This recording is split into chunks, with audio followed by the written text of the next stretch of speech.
Maandalizi ya shamba yanahusisha vitu vingi sana.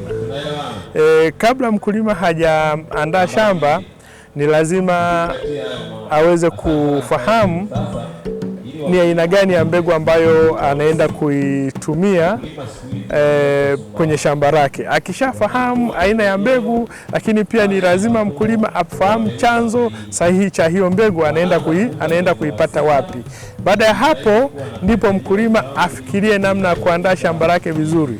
Ni lazima shamba la mkulima lilimwe vizuri, udongo utifuliwe vizuri.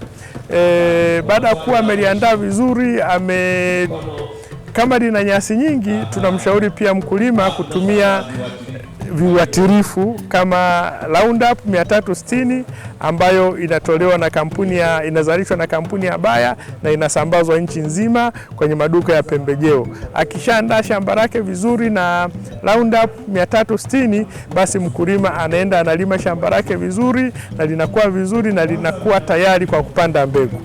Ulimaji wa sesa na ulimaji wa matuta inategemea na aina ya udongo wa eneo husika.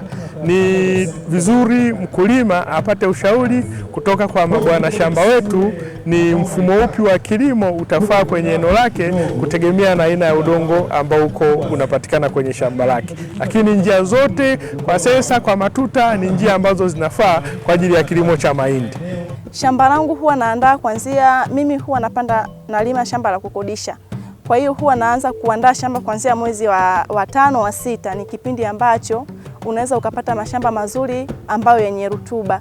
Kwa kipindi cha mwezi wa 5 wa 6 kabla hawajavuna, natafuta eneo ambalo naona hili lina udongo mzuri, namfuata mwenye shamba, naongea naye aniandalie shamba kwa ajili ya kukodisha kwa ajili ya msimu unaofuata. Nikisha kodi, ikifika kipindi cha mwezi wa 10 naanza kuandaa, natoa majani. Nikishatoa majani nalisafisha, afu nalima kwa ng'ombe mara ya kwanza, nasubiria mvua zikinyesha, nalima kwa mara ya pili, afu ndo napanda mahindi.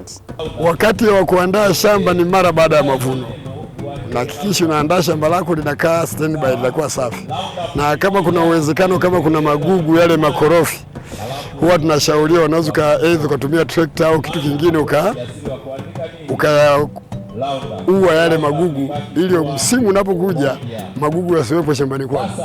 Hakika magugu yale yakishauawa, shamba lako linakuwa bora, safi sana. Wakati wa kuandaa shamba, kwanza naangalia aina ya shamba lenyewe jinsi lilivyokaa. Kwanza uelekeo, kwa sababu kama kuna mwinamo, wataalamu wametufundisha tunatumia kitu kinaitwa contour mapping. Tunaweka matuta hivi kukinga maji, kwa hiyo tunaangalia uelekeo. Kwa hiyo nikishaandaa shamba kwamba maji hapa yatakuwa yanaelekea upande gani, kwa kuweka mifereji. Alafu je, shamba langu ili niweze kupanda vizuri, mazao yangu yasiharibiwe, kwa sababu kikubwa sana huwa ni maji, ambapo mmomonyoko wa ardhi huwa unasababisha mazao mengine yanaweza kasombwa. Kwa hiyo naandaa shamba langu kwa kuweka mipaka, maji yatapita wapi, sehemu kama watu watapita wapi, ili mazao yangu yawe salama. Baada ya hapo ndipo ninaingia kwenye utaalamu wa kupanda. Kwangu mimi sesa ndio inanifaa, kwa sababu sesa ni kilima ile ni rahisi sana mimi kuapply vipimo vyangu, ambapo kwa mujibu wa utaalamu ambao niliupata kutoka kwa mabwana shamba, kwamba kulingana na aina ya mbegu, kwa mfano kama hii mbegu 90 wanasema ni mbegu ndefu pana, inahitaji upana kidogo. Hapa natakiwa nipande sentimita 75 kwa 30, yani 30 shina na shina. Sasa endapo nitalima matuta itakuwa ni vigumu sana kuweza kufanya planning ya kupanda.